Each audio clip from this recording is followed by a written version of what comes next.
"Do not touch him. He's gone."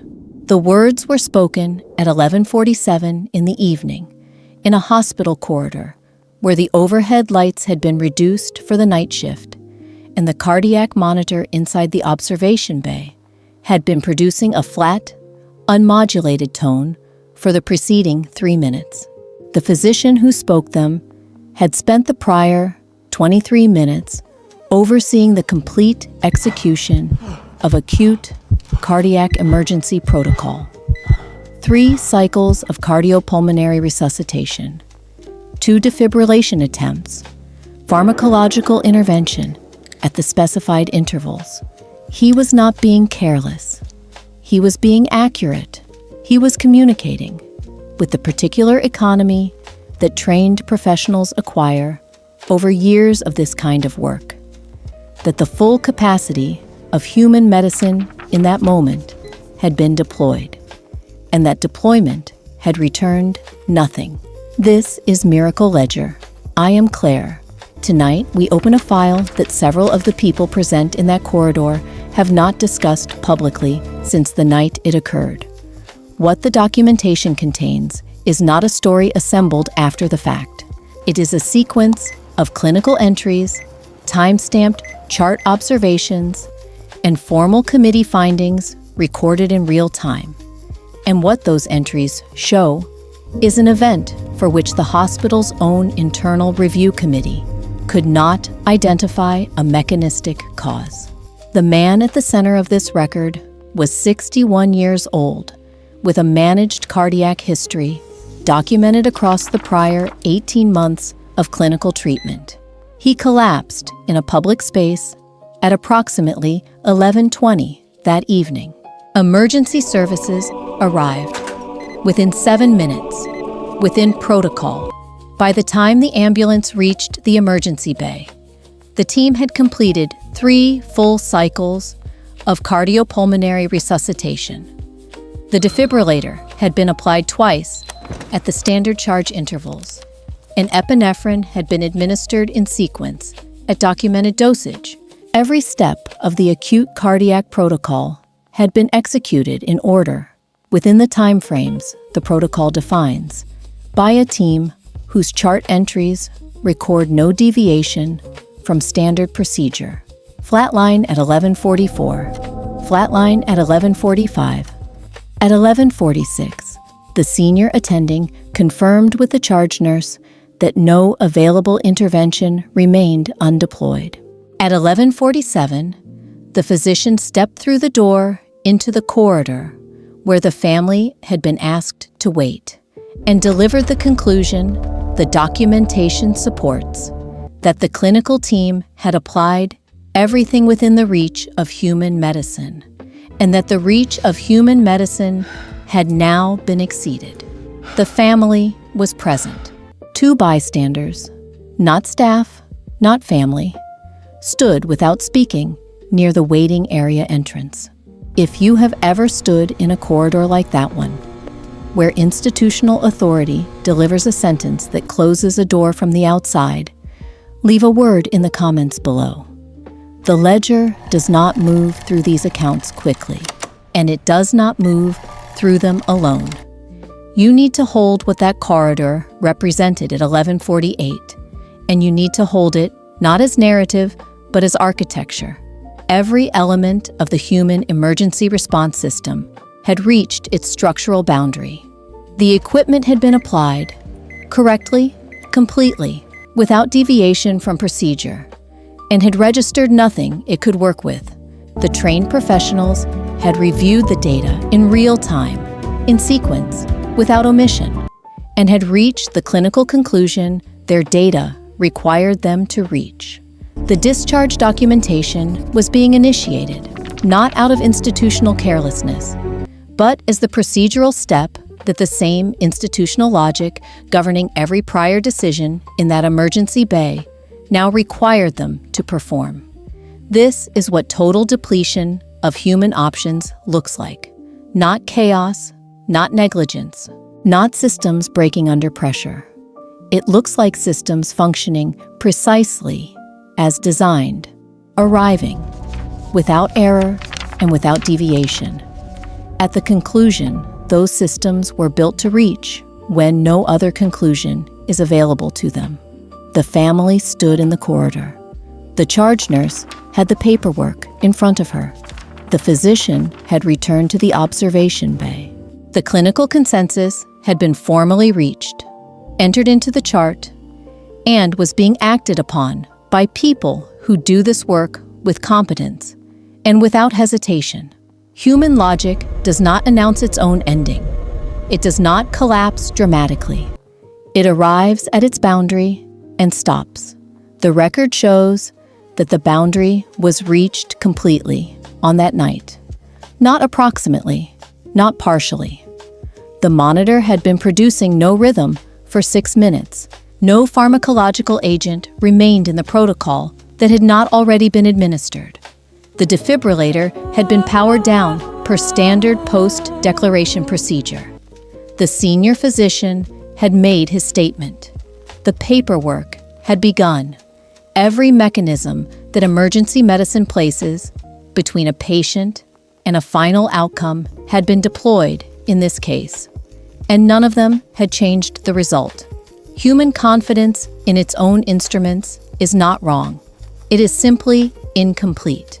The walls it builds are real, constructed from training, from protocol, from the accumulated authority of institutions that have earned the right to pronounce final verdicts. But the ledger has shown us, across every file it holds, that the higher those walls are built, the more precisely they mark the point where something else becomes the only available explanation. Human pride raises the wall. What this record shows is the fracture that appeared in it at 11:52.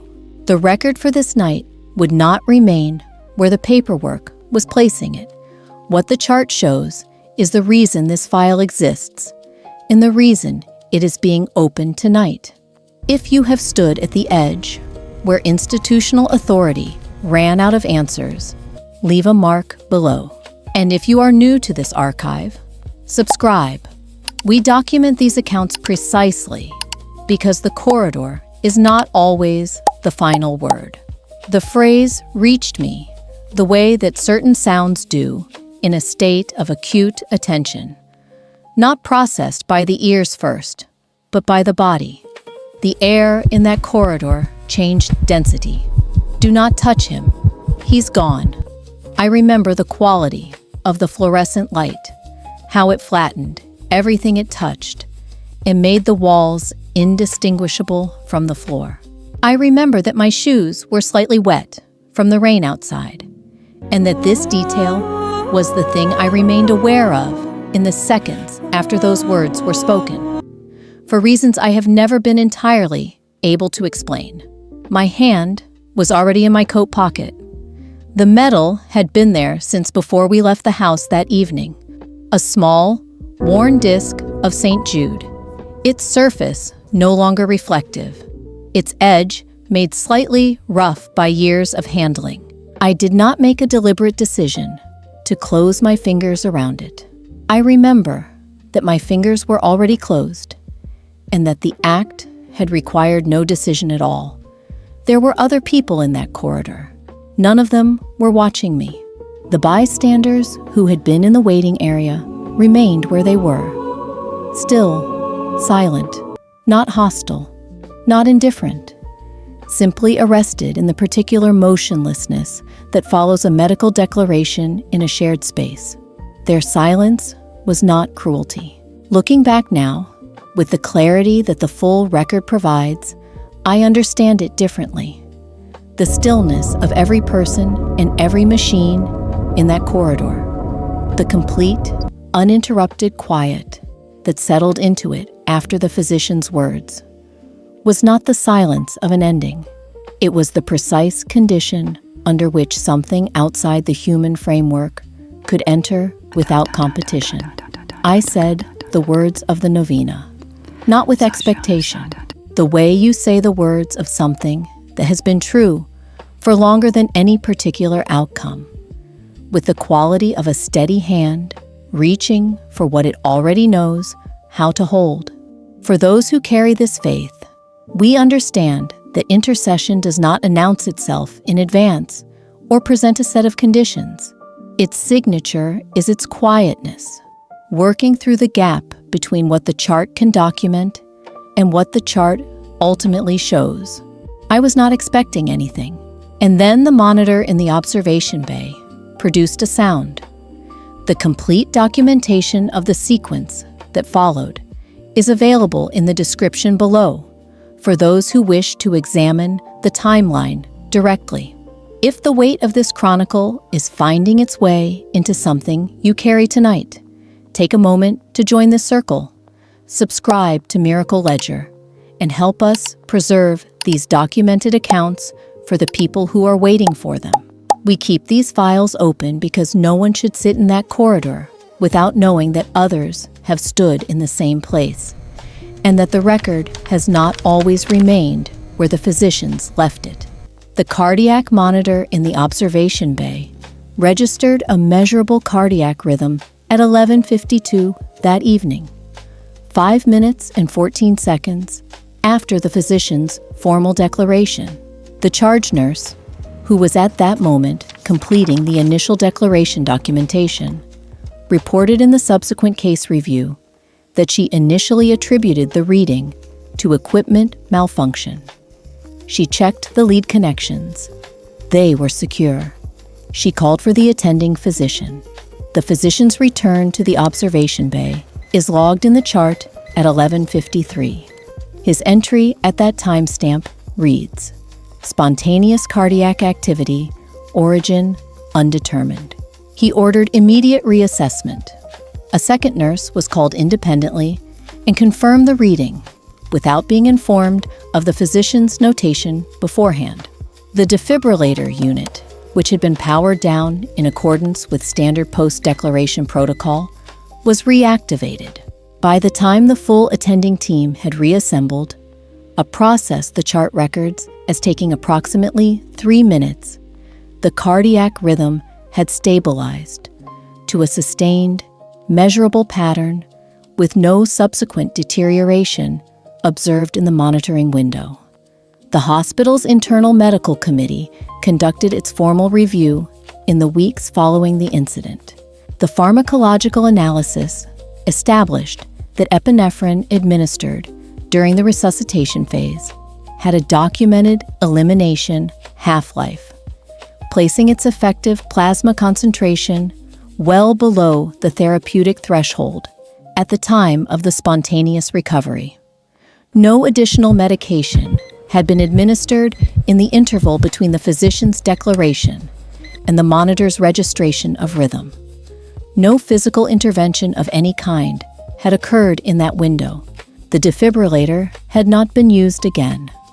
No staff member had entered the observation bay between the declaration and the charge nurse's observation of the anomalous reading.